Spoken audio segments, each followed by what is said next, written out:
Hey everyone, in these series of lectures we will be covering mole concept.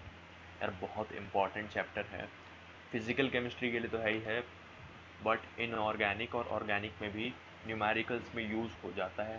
तो यार बहुत basic से लेके चलेंगे एडवांस लेवल तक, आराम आराम से करेंगे. ठीक है. इस वीडियो में बहुत ही ज़्यादा बेसिक्स है कि एटम क्या होता है, मैटर क्या होता है, डाल्टन्स एटॉमिक थ्योरी के बारे में पढ़ेंगे. ठीक है, तो स्टार्ट करते हैं इस लाइन से. You do not matter to me any more. तो यार इसमें इंपॉर्टेंट क्या है? Matter. What is matter? Anything that occupies space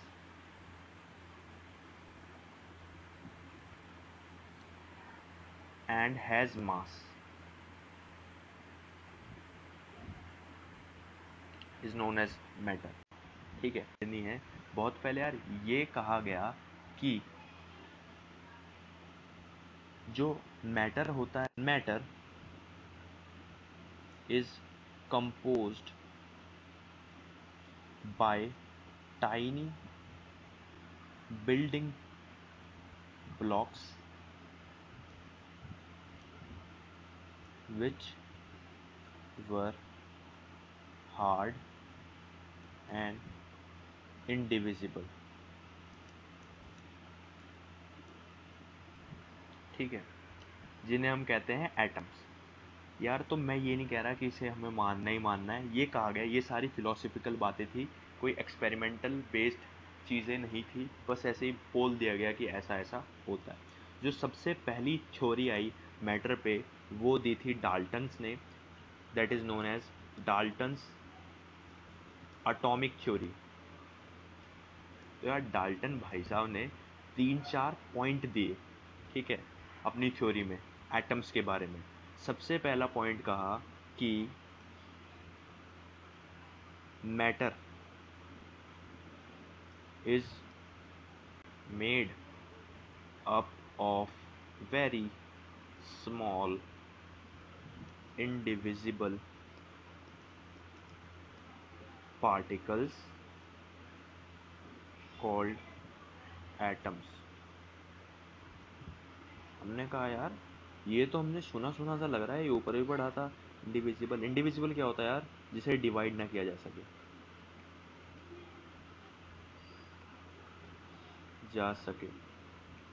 ठीक है, जिसे फर्दर डिवाइड ना किया जा सके उसे कहते हैं इंडिविजिबल. तो डाल्टन ने कहा, हमने कहा अच्छा चलो डाल्टन भाई साहब आप कह रहे हो ना, तो एक बारी को मैं कंसीडर कर लूँगा. इसे भी मैं मान नहीं रहा कि ये बात सही सही होगी, बट कंसीडर कर लूँगा. ठीक है. डाल्टन ने नेक्स्ट पॉइंट दिया कि all the atoms of a given element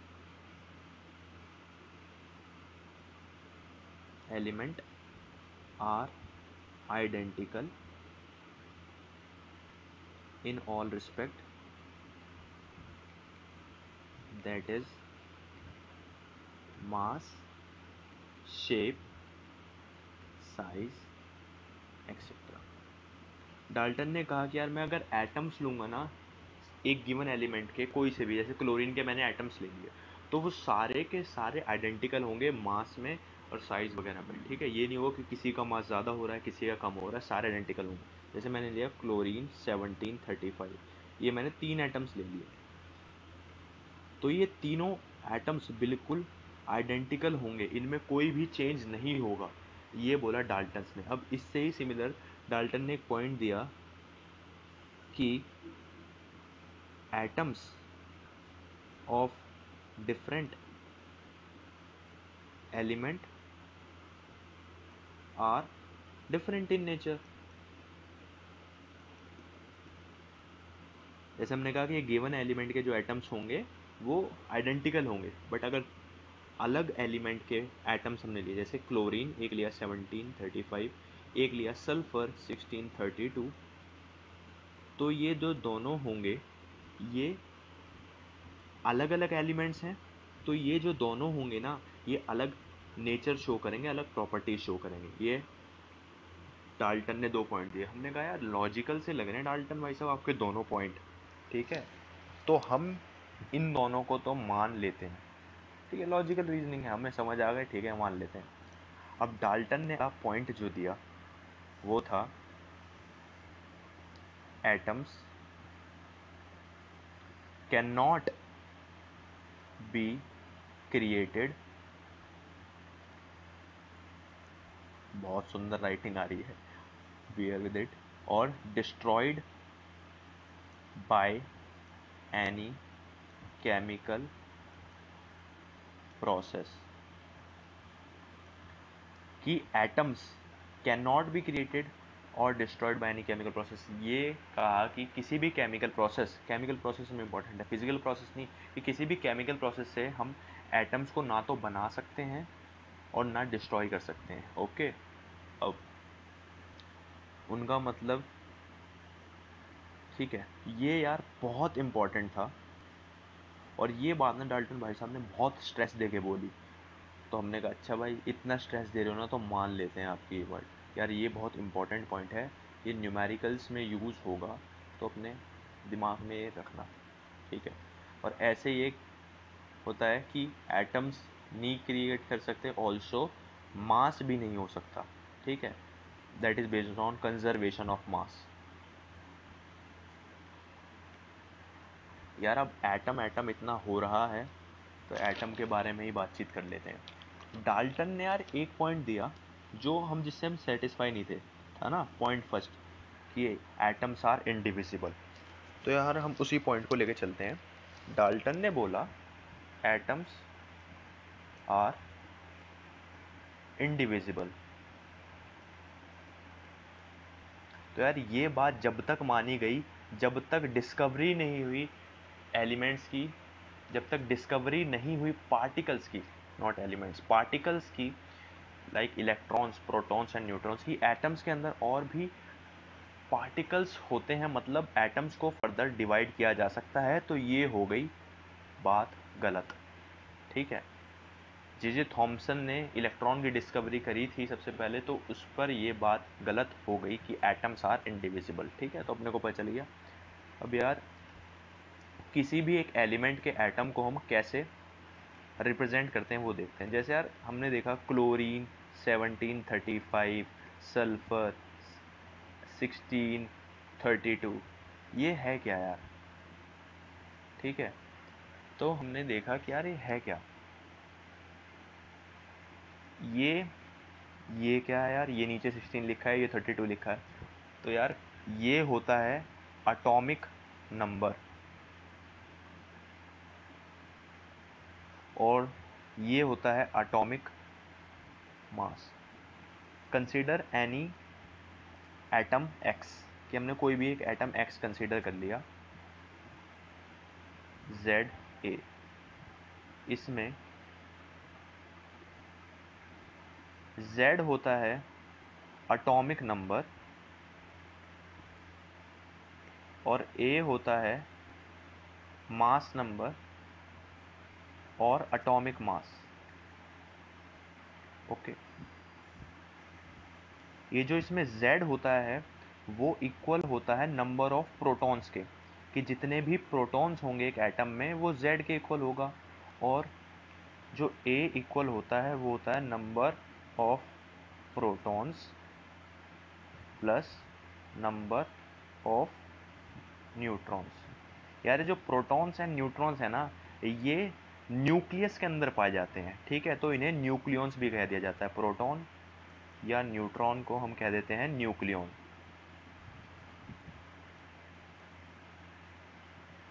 तो जो A है वो हो गया total number of nucleons, number of nucleons. तो इससे हम कैसे Z, हमें पता है नंबर ऑफ प्रोटॉन्स होता है, नंबर ऑफ प्रोटॉन्स हमें पता है, तो नंबर ऑफ न्यूट्रॉन्स क्या होंगे, वो होंगे total number of nucleons minus number of protons.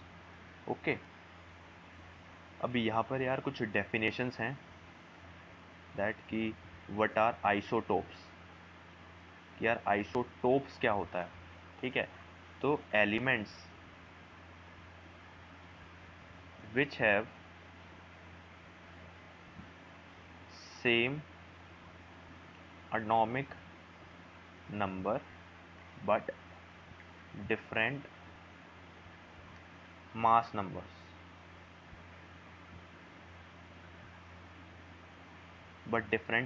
numbers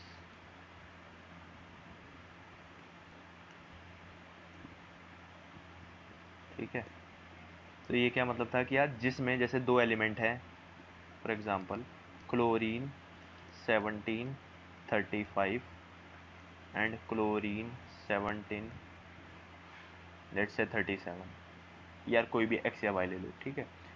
तो इनमें यार एटॉमिक नंबर तो सेम हो, ठीक है, बट जो मास नंबर है वो डिफरेंट हो, ऐसे एलिमेंट्स को कहेंगे आइसोटोप्स, ठीक है।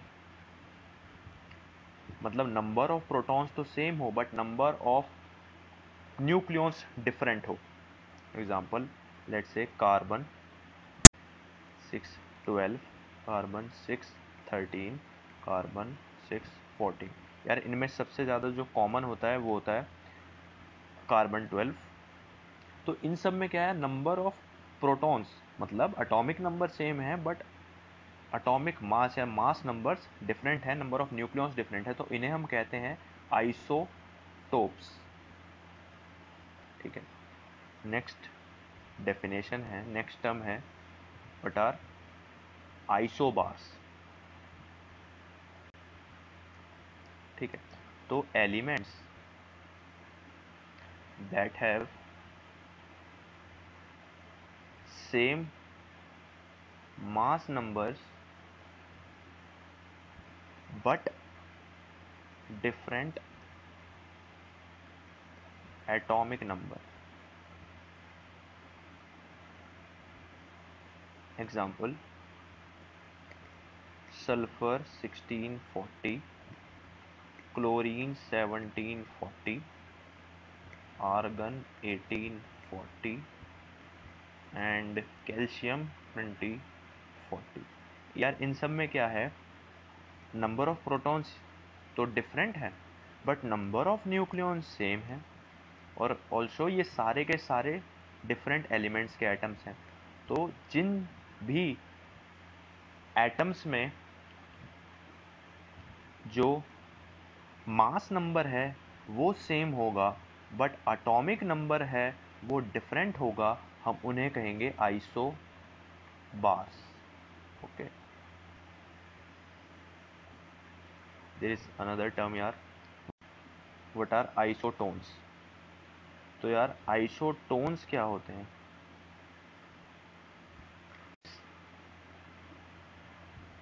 That have different atomic numbers and mass numbers but same number of neutrons। For example sulfur 1836, sulfur 1836, chlorine 1737, calcium 2040। इन सब में क्या है यार, एटॉमिक नंबर्स डिफरेंट हैं, एटॉमिक मासेस डिफरेंट हैं, बस नंबर ऑफ न्यूट्रॉन्स वो अपने को पता है कि number of nucleons minus number of protons से हमें मिलता है नंबर ऑफ न्यूट्रॉन्स, इसे माइनस करेंगे it would come out to be 20, 20 यार ये 16 है, सल्फर 1636 पता नहीं 18 कैसे लिख लिया, तो इसमें आएंगे नंबर ऑफ न्यूट्रॉन्स 20, ठीक है। तो जिन भी एटम्स में नंबर ऑफ न्यूट्रॉन्स सेम होंगे उन्हें हम कहेंगे आइसोटोन्स, ओके। यार इस वीडियो में बहुत ही ज़्यादा बेसिक कवर करा है एटम्स मैटर के बारे में। In the next video we will cover all about moles, moles की प्रॉब्लम कैसे सॉल्व करनी है ये देखेंगे। तो हाँ, तब तक के लिए subscribe to my channel and give a like to this video.